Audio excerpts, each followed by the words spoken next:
મારા બધા ફોલોવર્સને most welcome છે મારા વ્લોગમાં. તમને શું પ્રોબ્લેમ છે? તમારા વિડીયો પર વ્યૂઝ નથી આવતા. મારા વિડીયો પર પણ વ્યૂઝ નહીં આવતા. હવે લાખોમાં વ્યૂઝ આવતા છે, મિલિયનમાં વ્યૂઝ જતા છે, ફોલોવર પણ સારા આવતા છે. તો તમે બરાબર જ છો, મારા વ્લોગમાં આવ્યા છે.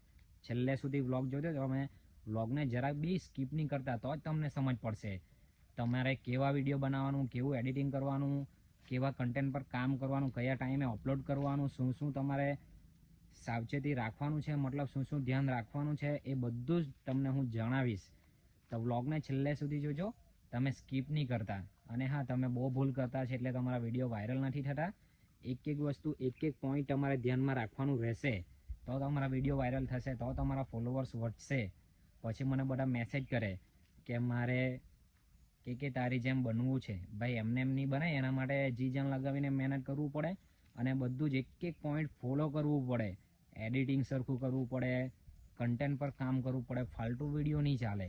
અને ક્લિયરિટી બી સારી જોઈએ. પછી તમે સાદા સિમ્પલ ફોનમાં ઉતારી મૂકે ને એકદમ ફાટેલું ફાટેલું વિડીયો હોય અને ક્રેક એપ્લિકેશનમાં તમે એડિટિંગ કરે અને ફાલતુ વિડીયો તમે અપલોડ કરી દે, પછી ક્યાંથી વાયરલ થાય, ક્યાંથી તમારા વ્યૂઝ આવે, ક્યાંથી ફોલોવર આવે. તો બ્લોગને છેલ્લે સુધી જોજો. હું તમને એક એક પોઈન્ટ બધું જ તમને સમજાવવા. તો ચાલો આપણે પહેલાં તો વિડીયો કેવા બનાવવાનું અને કેવા કન્ટેન્ટ પર બનાવવાનું એ ટૉપિક પર આપણે પહેલાં તો વાત કરીએ. તમે વિડીયો કોઈ પણ બનાવો, તમને જે પસંદ હોય એવા વિડીયો બનાવો. તમે કોમેડી વિડીયો બનાવો અથવા ડાન્સવાળા વિડીયો બનાવો કે પછી તમે મોટિવેશનવાળા વિડીયો બનાવો કે પછી સેડ વિડીયો બનાવો. તમે કોઈ પણ વિડીયો બનાવો, તમારી મનપસંદના વિડીયો બનાવો. પણ તમે શું ભૂલ કરતા છે ખબર? તમે કોઈ વાર કોમેડી વિડીયો પોસ્ટ કરી દે, કોઈ વાર ડાન્સવાળા વિડીયો પોસ્ટ કરી દે, કોઈ વાર 4-5 ફોટા પોસ્ટ કરી દે, પછી ત્યાર પછી સેડ વિડીયો પોસ્ટ કરી દે, મોટિવેશનવાળા વિડીયો પોસ્ટ કરી દે. આ નહીં ચાલે. આ તમારે ક્યારે ચાલે? તમારી આઈડી વાયરલ થઈ જાય અને ઘણા બધા ફોલોવર્સ થઈ જાય પછી તમે ગમે તે મૂક્યા કરે તો ચાલે. એ વાયરલ થવાનું જ છે, કેમ કે તમારા ફોલોવર વધી જાય, એ ફોલોવર્સ જોવાના જ છે. પણ ધ્યાનથી સાંભળી લેજો, તમારે શું કરવાનું છે. તમે કોઈ પણ કન્ટેન્ટ પર વિડીયો બનાવો, એક જ કન્ટેન્ટ પર કામ કરવાનું છે. કોમેડી વિડીયો તો કોમેડી વિડીયો શૂટ કરવાનું, મોટિવેશન વિડીયો તો મોટિવેશન વિડીયો જ બનાવવાનું, અને તમે ડાન્સવાળા વિડીયો બનાવો તો ડાન્સવાળા વિડીયો બનાવવાનું, સેડ વિડીયો બનાવે તો સેડ વિડીયો જ બનાવવાનું. એક જ કન્ટેન્ટ લઈને ટાઈમ ટુ ટાઈમ તમે નવા નવા કન્ટેન્ટ લઈને એક જ મતલબ કન્ટેન્ટ ફોલો કરવાનું. તો કોઈને કોમેડી ગમે તો તે તમને ફોલો કરશે, અથવા તમે ડાન્સવાળા વિડીયો બનાવશે, તમને ડાન્સવાળા વિડીયો જે જોતા હોય એ જ તમને ફોલો કરશે. એ રીતે પબ્લિકને તમારું પસંદ હશે કન્ટેન્ટ એ તમને ફોલો કરશે. અને તમે કોઈ વાર કોમેડી બનાવશે, ડાન્સવાળા વિડીયો બનાવશે, મોટિવેશન બનાવશે, કોઈ વાર સેડ વિડીયો બનાવશે, તો પબ્લિક વિચારમાં પડી જશે કે આ શું કરતો છે એમ, એટલે તમને ફોલો નહીં કરશે. તો ધ્યાનથી તમે સાંભળી લેજો. ફરી એકવાર કહું છું તમને કે એક જ કન્ટેન્ટ પર તમે કામ કરો, તમે 100% વાયરલ થવાના છે, થવાના છે ને થવાના જ છે. તમારા વિડીયો વાયરલ થશે જ ને વ્યૂઝ પણ આવશે. અને કન્ટેન્ટથી જ વ્યૂઝ નહીં આવે, હજુ તો બહુ બધું બાકી છે. તમે ધ્યાનથી સાંભળજો. તો ચાલો, તમને પહેલો ટોપિક તો ખબર પડી ગઈ કે વિડીયો કેવા બનાવવાના. એક જ કન્ટેન્ટ પર બનાવવાનું. તમારા મનપસંદ કન્ટેન્ટ પર બનાવો, પણ એક જ કન્ટેન્ટ પર બનાવો કે તમારી આઈડી વાયરલ થાય. હવે મારી વાત કરું, હું કોમેડી વિડીયો જ બનાવું. તો જેને કોમેડી વિડીયો જોવાનો શોખ હોય એ મને ફોલો કરે, મારી આઈડીમાં આવીને જોઈ વિડીયો ગમે ત્યાર પછી મને ફોલો કરે. કોઈ બીજું સેડ વિડીયો બનાવતું હોય, કોઈને સેડ વિડીયો ગમતા હોય તો એની આઈડીમાં જાય, એના વિડીયો જોઈ પછી એના વિડીયો ગમે તો ફોલો કરે. એટલે કન્ટેન્ટ બી સારા હોવું જોઈએ અને એક જ કન્ટેન્ટ હોવું જોઈએ. તમને એ તો ખબર પડી ગઈ. અને તમે કોઈ વાર ફોટા 5-6 અપલોડ કરી દે, પછી કોમેડી વિડીયો મૂકી દે, પછી સેડ વિડીયો મૂકી દે, પછી મોટિવેશન વિડીયો મૂકી દે, તો પબ્લિક કન્ફ્યુઝ થાય કે આ શું કરતો છે, કંટાળી જાય તમારાથી, એટલે પછી તમારા વિડીયો નહીં જોઈ. અને હા, ઇન્સ્ટાગ્રામનો બીજો રૂલ્સ છે કે વિડીયોની ક્લિયરિટી ખાસ હોવું જોઈએ. તો જ તમારા વિડીયો વાયરલ થશે, તમારી આઈડી બી વાયરલ થશે અને તમારા ફોલોવર્સ પણ આવશે. હવે તમને ખરાબ વિડીયો બતાવે તો તમને કેવું લાગે? વિડીયોની ક્લિયરિટી હોય તો તમે નહીં જોઈ, સ્કીપ કરી દે. એ જ રીતે સેમ જ છે, ઇન્સ્ટાગ્રામના પર રૂલ્સ છે. તમે એકદમ ક્લિયર વિડીયો પોસ્ટ કરશે, તમારા વિડીયો ઇન્સ્ટાગ્રામ પોતે બૂસ્ટ કરશે અને રેન્ડમ લોકો પાસે મોકલશે, તો તમારી આઈડી બી વાયરલ થઈ જશે, વ્યૂઝ બી આવશે અને ફોલોવર્સ પણ આવશે. તમે કંઈ નોટિસ કર્યું? આ મોટા મોટા સેલિબ્રિટી અને હીરો લોકોના ફોલોવર્સ કેટલા બધા છે, એ લોકોના વ્યૂઝ બી કેટલા આવે અને એમની આઈડી કેટલી વાયરલ છે. કેમ ખબર? મેન છે એમની વિડીયોની ક્લિયરિટી. તમે ટ્રાય કરો બને એટલી વિડીયોની સારી ક્લિયરિટી હોવું જોઈએ. તમારા વિડીયો ઓટોમેટિક ઇન્સ્ટાગ્રામ પોતે બૂસ્ટ કરી આપશે, વાયરલ થશે. પણ તમે સારો કોઈ ફોન કાં તો કેમેરા વાપરો, કન્ટેન્ટ પર કામ કરો અને વિડીયોની ક્લિયરિટી ખાસ હોવું જોઈએ. આ ધ્યાન રાખજો.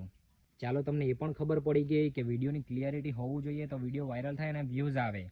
પણ હવે તમને શોખ લાગવાનો છે કે વિડીયો એકદમ ક્લિયર હોય તો પણ વિડીયો વાયરલ નહીં થશે. કેમ ખબર? તમે વિચારતા હશે કે પહેલાં કહે કે વિડીયો વાયરલ થશે ક્લિયરિટીથી, હવે વાયરલ નહીં થશે. એનું કારણ છે શું? વિડીયોની ક્લિયરિટી જ મેટર નહીં કરે. વિડીયોનું સાઉન્ડ, કે તમે પોતાના કન્ટેન્ટ પર વિડીયો બનાવતા હોય પોતાના વોઇસથી, તો તમારો વોઇસ પણ એકદમ ચોખ્ખો હોવો જોઈએ અને એકદમ ક્લિયર સંભળાવવું જોઈએ. હવે વિડીયોની ક્લિયરિટી સારી હોય અને અંદર શું બોલતો છે, શું સોંગ છે, કેવું સોંગ વાગતું છે, એ જ તમને ખબર નહીં પડે તો તમે થોડા જોવાના છે. એમ કરીને સ્કીપ કરી દે, તમારું વિડીયોનું કોઈ પસંદ જ નહીં કરે, એમના ફ્રેન્ડને કોઈ શેર જ નહીં કરે, વોચ ટાઈમ આવે જ નહીં, તો પછી તમારા વિડીયોમાં વ્યૂઝ કેવી રીતના આવવાનું અને વાયરલ કેવી રીતના થવાનું? એટલે તમને બીજું વસ્તુ પણ કહી દીધું કે વિડીયોમાં ક્લિયરિટી મેટર નહીં કરે, વિડીયોમાં સાઉન્ડ અને વોઇસ પણ મેટર કરે. તો એ પણ એકદમ ક્લીન હોવું જોઈએ. તો એ પણ તમારે ધ્યાન રાખવાનું છે કે વિડીયો જ ખાલી ક્લિયરિટી મેટર નથી કરતી, એનું સાઉન્ડ પણ બેટર હોવું જોઈએ. સમજ પડી? તો ચાલો, તમને એ પણ ખબર પડી ગઈ કે કેવા કન્ટેન્ટ પર કામ કરવાનું, કેવા કન્ટેન્ટ પર વિડીયો બનાવવાનું, વિડીયોની ક્લિયરિટી હોવું જોઈએ તો વાયરલ થાય. અને હા, વિડીયોનું સાઉન્ડ અને વોઇસ સારો હોય તો વાયરલ થાય, એ પણ ખબર પડી ગઈ. પણ આ બધું નકામું છે શાના વગર? તમને ખબર? તમે ટાઈમ પર અપલોડ નહીં કરશે તો તમારો વિડીયો વાયરલ નહીં થશે. મેન છે વિડીયોની ટાઈમિંગ. તો તમે ધ્યાનથી સાંભળજો. આ બધું મેટર નહીં કરે. આ પણ મેટર કરે છે કે વિડીયો ટાઈમિંગ પર અપલોડ કરવાનું. અને વિડીયોની બેસ્ટ ટાઈમિંગ છે સવારે 6 થી 9. પણ કેમ 6 થી 9? તો કે મોર્નિંગમાં બધા 6 વાગે ઉઠી જાય, બધાના હાથમાં ફોન હોય. જેમ વિડીયો સાથે બધા જોશે તો વિડીયો વાયરલ થશે. આ ઇન્સ્ટાગ્રામનો રૂલ્સ છે. આ તમે ધ્યાનથી સાંભળી લેજો. અને 6 વાગે બધા ઉઠે, એ 9 વાગ્યા સુધી બધાના હાથમાં ફોન હોય, બધા વિડીયો જોતા જ હોય. અને અડધા નોકરી કરતા હોય તો 8 વાગ્યાથી 9 વાગે નોકરી પર લાગી જાય, એટલે બધા 5 કે 6 વાગ્યાના ઉઠી પડે, એટલે 6 વાગે વિડીયો એડિટિંગ કરીને મૂકી દેવાનું. તમે મોસ્ટ ઓફલી 6 વાગે ઉઠી જ શકે. અને વિડીયો ઓલરેડી એડિટ કરીને રાખવાનું, પછી 6 વાગે પોસ્ટ કરી દેવાનું. અને હા, જેટલા લોકો વધારે વિડીયો જોશે તો તમારો વિડીયો વાયરલ થઈ જ જશે. અને બીજો ટાઈમ 12 થી 2. 12 થી 2 કેમ? તમે વિચારતા હશે.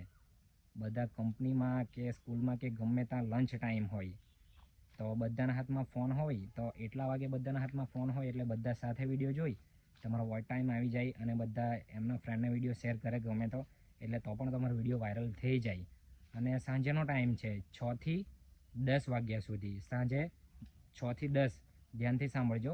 બધા નોકરી પરથી આવી જાય અને ત્યારે પણ બધાના હાથમાં જ ફોન હોય, એટલે બધા વિડીયો જોઈ ગમે તો એમના ફ્રેન્ડને શેર કરે અને પછી તમારો વિડીયો ગમે. અને હા, મેન વસ્તુ એ છે કે વિડીયોમાં કોમેન્ટ હોય ને તો પણ કોમેન્ટ સારી કરેલી હોય તો બધા કોમેન્ટ જોવા જાય, તો એ પણ વોચ ટાઈમ આવી જાય તો વિડીયો વાયરલ થઈ શકે. એટલે સાંજે પણ બેસ્ટ ટાઈમ છે. તમે સાંજે પણ વિડીયો અપલોડ કરી શકે. વાયરલ થવાની 100% શક્યતા છે. પણ કન્ટેન્ટ ક્લિયરિટી, સાઉન્ડ અને ટાઈમિંગ યાદ રાખજો. ચાલો, તો આ ટાઈમિંગની બી વાત થઈ ગઈ. ટાઈમિંગ ખાસ તમે ધ્યાન રાખજો કે ટાઈમિંગ પર જ વિડીયો અપલોડ કરવાનું. તો ચાલો, આટલું તો તમને સમજ પડી જ ગઈ હશે. સમજ કેમ નહીં પડે? સમજવું જ પડશે, તો જ તમારા વિડીયો પર વ્યૂઝ આવશે. તમે દિમાગમાં ફિટ કરજો. મેં જેટલું તમને કીધું એટલું તમે યાદ રાખજો અને એને તમે ફોલો કરજો. અને હા, બીજા ટોપિક. હવે આઈડીનું રીચ હોવું જ જોઈએ. આઈડીનું રીચ પ્લસમાં હોવું જોઈએ, માઇનસમાં નહીં હોવું જોઈએ. પ્લસમાં હશે તો તમારા વિડીયો વધુથી વધુ વાયરલ થવાની શક્યતા છે. મિલિયનમાં જશે, લાખોમાં જશે. અને આઈડીનું રીચ માઇનસ હશે તો તમારા વિડીયો વાયરલ નહીં થશે, લાખની ઉપર બી ક્રોસ નહીં કરશે. તો આઈડીનું રીચ પ્લસ રાખવા માટે તમારે શું કરવાનું છે? તમે ધ્યાનથી સાંભળજો, વિડીયોને ધ્યાનથી જોજો. તમે લાઈવ કરશે તો જ તમારું રીચ વધશે. લાઈવ કરવામાં શરમાતા નહીં. રેન્ડમ લોકો આવશે, એના સાથે તમે વાત કરશે તો એના જે ફોલોવર હશે, બીજા જે આપણે ઓળખતા પણ નહીં હોય, રેન્ડમ લોકો હોય, તે વિચારશે કે આ કોણ હશે. એ તમારી આઈડીમાં વિઝિટ કરવા આવશે અને જેટલા લોકો વધારે વિઝિટ કરશે એટલી તમારી આઈડીનું રીચ વધશે. તો આ પણ મેટર કરે છે કે આઈડીનું રીચ વધારે હોવું જોઈએ. અને આઈડીનું રીચ કેવી રીતના માઇનસ થાય એ પણ તમને જણાવી દેમ. તમે ડેલી 5 સ્ટોરી નહીં મૂકશે, એક દિવસ મૂકશે અને બીજે દિવસે ભૂલી જાય, એ નહીં ચાલે. લાઈવ પણ કરવું પડશે તમારે, એમાં પણ શરમાવાથી કંઈ થવાનું છે નથી. અને તમારે ડેલી ટાઈમિંગ પર રીલ કે તમે વિડીયો કંઈ પણ પોસ્ટ કરતા હોય તો ટાઈમિંગ પર કરવું પડશે. તો આટલું તમે ધ્યાનમાં રાખજો. રીલ માઇનસ નહીં થવા દેતા, તો જ તમારા વિડીયો વાયરલ થશે. તો તમને મારો વ્લોગ કેવો લાગ્યો, વ્લોગને તમે છેલ્લે સુધી જોયો છે તો તમને એકદમ દિલથી થેન્ક યુ. અને વ્લોગ જોયો જ છે, તમારા માટે આટલી મહેનતથી મેં વ્લોગ બનાવ્યો છે. તમારા વ્લોગને તમે તમારા ફ્રેન્ડને શેર કરજો, મારી ચેનલને તમે સબસ્ક્રાઈબ કરો, દિલથી કરજો અને તમારા ફ્રેન્ડને શેર કરજો.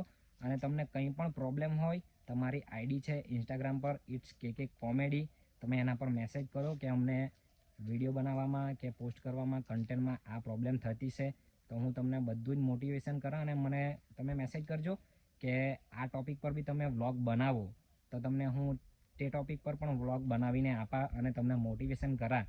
તમે વ્લોગ બનાવવાના કે વિડીયો બનાવવાના કે રીલ્સ બનાવવાના કર્યા કરે, પણ સ્ટાર્ટ કરો. સપોર્ટ કરવા મેં બેહેલો છે. ચાલો, તમારું એક ટેન્શન તમે દૂર કરી દીધું. તમારા વિડીયો પર વ્યૂઝ નહીં આવતા હતા, હવે 100% વ્યૂઝ આવવાના છે. મેં જેટલું કીધું તમને એટલું તમે દિમાગમાં લેજો, ભૂલી નહીં જતા, દિમાગમાંથી કાઢી નહીં નાખતા. ટાઈમ પર તમે વિડીયો પોસ્ટ કરજો. ક્લિયરિટી, સાઉન્ડ બધું જ મેટર કરે. રીચ પણ તમને ખબર છે, મેં બધું જ કીધું, તમને યાદ છે કે ભૂલી ગયા? અને હા, વિડીયોને વધુથી વધુ શેર કરજો. મારો વ્લોગ ગમ્યો હોય તો તમારા માટે હું ઓલવેઝ રેડી જ છે, તમને મોટિવેશન કરીશ. તમે સ્ટાર્ટઅપ કરો. મારો વ્લોગ તમારા ફ્રેન્ડને પણ શેર કરજો કે જેથી એ પણ મોટિવેશન થાય, એ પણ જાગૃત થાય, એને પણ સમજ પડે. એના વિડીયો પર વ્યૂઝ નહીં આવતા હોય તો એના વિડીયો પર પણ વ્યૂઝ આવે. તો વિડીયોને શેર કરજો, મારા વ્લોગને, અને દિલથી તમે સબસ્ક્રાઈબ કરીને જોયો. તમે જોઈ શકે હું 2 કલાકથી અહીંયા ઊભી રહેલો છે પાણી પીવા વગર, કેમ કે મારું ઘર દૂર છે અને હું અહીંયા આવેલો છે, આ વાડીમાં છે. તમે જોયું મારો કોન્ફિડન્સ અને તમને કેવું મોટિવેશન કર્યું, તમે દિલથી કોમેન્ટ કરજો. આ મારા કપડાં કે આ બેકગ્રાઉન્ડ મેટર નહીં કરે, મેન છે આપણામાં હિંમત અને સ્પીચ, બોલવું. એટલું તમે ધ્યાનમાં રાખજો, તમે બી લાઈફમાં બહુ આગળ જશે. દિલથી જણાવવાનું, તમે બહુ આગળ જશે. આવી મારા જેવી હિંમત રાખજો. અને આ જ રીતે તમને હું મારા જેવી હિંમત આપીશ અને મોટિવેશન કરીશ.